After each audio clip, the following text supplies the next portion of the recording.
So in the material realm, when we give something, we have less of it. But the spiritual realm is very, very different. Welcome to Intermerifica, New Mexico, the channel where we look at questions of wonder from the perspectives of faith and reason, philosophy, theology. I'm your host, Daniel Kelly. And I've been off for quite a while. I apologize for that, but you know, different family obligation stuff sometimes get in the way. Today, what I want to talk about is sometimes I think in our culture today, we think of stuff in a very material way, and we reflect this on our spiritual lives. So one of the things in the material world that's true, and this is a good thing, is resources are limited, right? It's a zero-sum game. If I've got something, you don't have it. If I give it to you, I don't have it anymore. And that's a really good thing because it gives us opportunities for all sorts of charity and courtesy and all sorts of good things that wouldn't be possible if there weren't limited resources. But sometimes we act in our spiritual lives and in our emotional lives, which emotion is kind of on the borderland between physical and spiritual. We'll do an episode on that sometime. In the spiritual realm, it's actually the more you give of something, the more you have of it, not the less. And there's a bunch of realms where I'd like to look at this truth in, but first I want to start with the realm of love. And in this video, we're going to be talking about love. This won't be my only video on love because love is such a wondrous thing that we could do a million videos on the wonders of love. But on this, I want to talk about how the giving nature of love and how it grows when we give more. And I think sometimes we think of that, when we hear that, we're like, oh yeah, as a platitude, that's true, but then we don't live our lives as if it's true. So I want to think through it. So one of the things that we often encounter in our mindset is, for those of us who have kids, we're like, oh look, I'm not able to love my spouse as well because the kids take my attention. And it's true, attention is a physical thing. Some attention is taken away. Or, oh look, I don't love my siblings as well because I've got a spouse. Or a lot of people, oh, I don't want to have more kids because then they're afraid. And this is very natural. I'm not saying anything bad about it. But what made me want to make this video is a lot of my friends are like, look, if I have more kids than the kids I have, I love my kids so much that I won't be able to love my kids already, that I already have as much. And I don't want that. I love my kids so much, I just want to give them more and more love. And that's a really good instinct. We should want to love our kids more. We should want to love our spouses more, or siblings more. Every single person. God wants us to love every single person completely. Okay, like he does. He doesn't, he loves every single person totally and utterly, and we're supposed to be like God. So let's look at, though, how this works, because we have it in the back of our mind, because we're in the material world all the time, and we just think of things materially. So it just seems in the back of our mind, we wouldn't put it out this way, that if I love this person more, I'm going to love these other people less. And I think an example, a story would help as an example to see how this is true. Because we need to sidestep all the ways that we normally think about things. Because sometimes it's good to get outside of the way we normally think about things so we can get a new perspective on how we think about something. Consider this story. Imagine that there was this mother who had 7 children and they're all boys. Ooh, cool. I don't know why I picked 7, just a lot of fairy tales start that way. I feel very sorry for this mom that she has 7 boys. I grew up in a family with a lot of boys and very difficult. But anyway, she has 7 boys, and one of the boys, they're growing up, they're different stages of growing up, and one of the boys gets married. And all his brothers have different reactions to the new spouse, of course. So his older brothers, or some of them are, oh good, I'm glad he's finding his way, but his oldest brother is like, shh, no, I don't care for her. I had different plans in mind. Maybe they're a Catholic family. And the older brother was like, I thought you were going to be a priest. I had you pegged to be a priest. And now that's out and I don't think she's good for you. And then the relationship with the younger brothers changes too. Some of them maybe are young children. And so the wife, this new spouse that's brought into this family, she has a relationship with those younger kids, kind of like a second mother and stuff, and they love it. Or maybe some of them made it because they're like, oh, you know, our mom's better. Okay, so we imagine all these different cool relationships that are developing. Some are more difficult relationships, like with that older brother that's mad, or or the younger kids that are like, oh, you're taking attention away from us that our brother used to give us. So we can imagine, and we could go through all these different web of relationships that's created. And well, we could imagine that when the bride comes in to this family, there's going to be some clashes between her and the mom, so her in-laws. We're all familiar with that. And we can imagine webs of relationships with this. Okay, awesome, cool. But then let's imagine they get used to these relationships, get more set in stone, and what happens? She dies. Okay, so the brother, the groom, he loses his wife. And that's like, anybody who suffered a loss like that, or any similar loss could say that's like losing part of yourself. So his other half, we talk about other half, okay, his other half's gone. He's radically changed. But not only is he radically changed, all his siblings are radically changed, right? Because the relationship that she had with the older brother, they're never going to get to see that side of him anymore. That side of him's lost, the side of the older brother plus his younger sister-in-law, that even though there's loggerheads, that doesn't exist anymore. The bride and her older brothers that were like, yes, that specific relationship, that part of their personality that only came into play when she was there, is gone. It's never going to be there. It's a real loss when someone dies. You don't see that side of them anymore.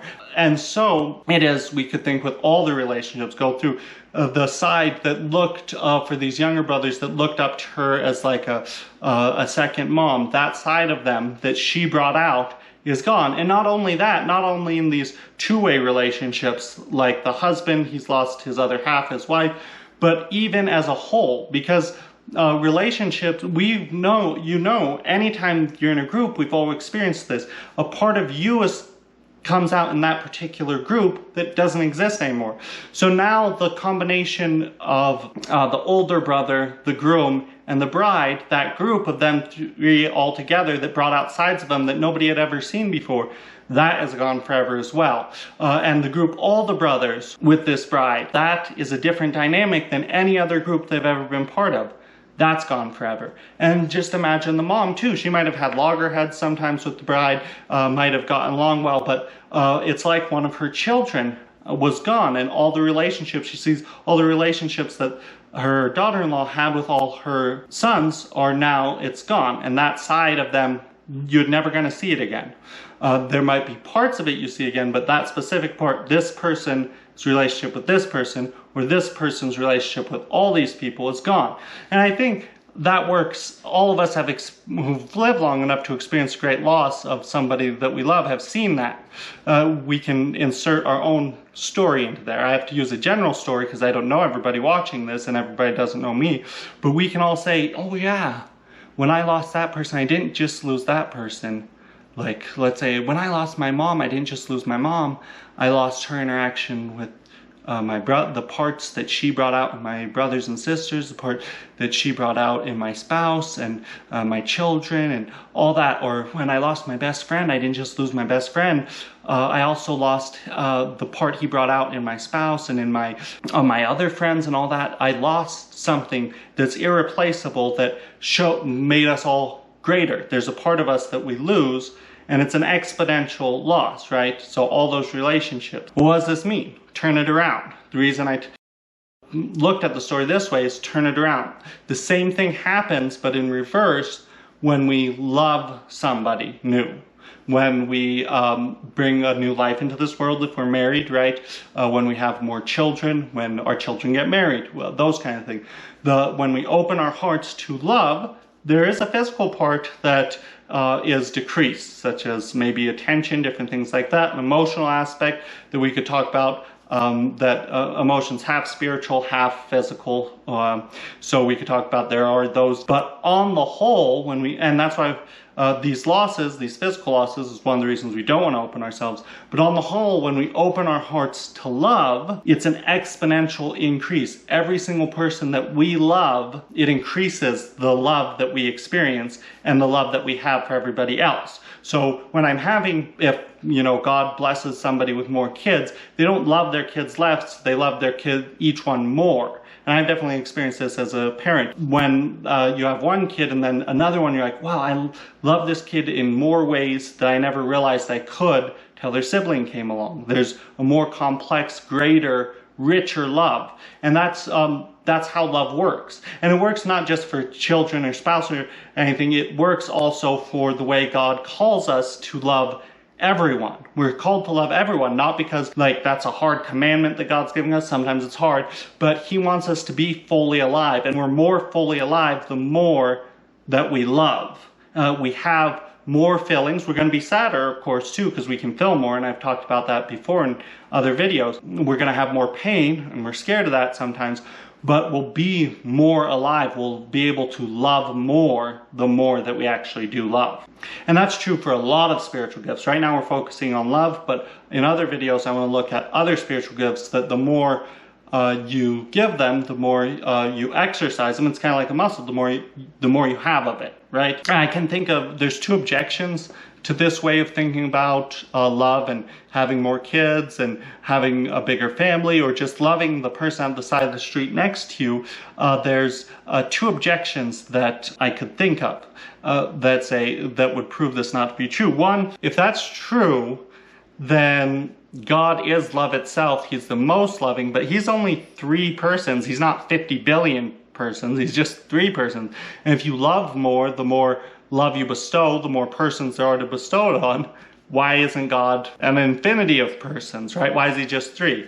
Well, of course, there's a bunch of ways to answer this. One of the easiest ways is, of course, an infinite person. We're finite beings, but an infinite with no limitations brings about that reciprocal love in all aspects that it could possibly be, without needing multiplicity of infinite creatures, right? You don't necessarily get more by adding infinities to infinities. It could just be the same. And in this case it is. So all the aspects of love that can possibly be, all the relationships and stuff, is born out in the relationship between Father and Son that creates the Holy Spirit, right? Because they're infinite. And I could go more into how when something's infinite, it looks different even if it's the same thing, when it becomes finite. But I'll say that for another video, which I'll release soon, because I think it is a really important consideration. So that's one objection. The next objection that I would look at is, okay, if you're saying the more people you love, the more love there is, that's awesome. Why don't we practice polygamy or polyamory? You know, marry a bunch of people, then you'll just love more, yay!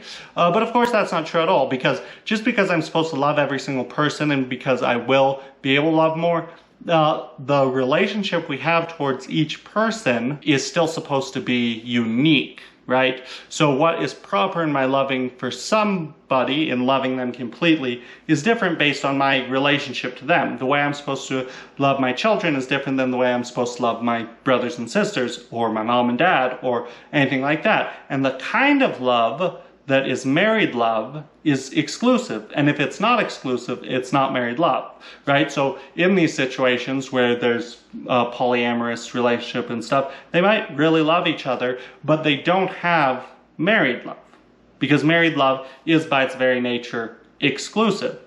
Okay, and that's a shorter video than usual today, but I hope that helps you think through it. I will be dropping another video very soon that will explore more the difference between how something manifests in an infinite sphere, so in God, where it's the same thing manifesting in a finite sphere, but it looks different. So keep an eye out for that, and we'll be having more videos on these subjects coming up. So I hope that was helpful to you. Thinking through these things in this way, kind of in this parable story way, helped me to think through it. So I hope that helped you as well. Please, if you did like it, like, comment, and subscribe.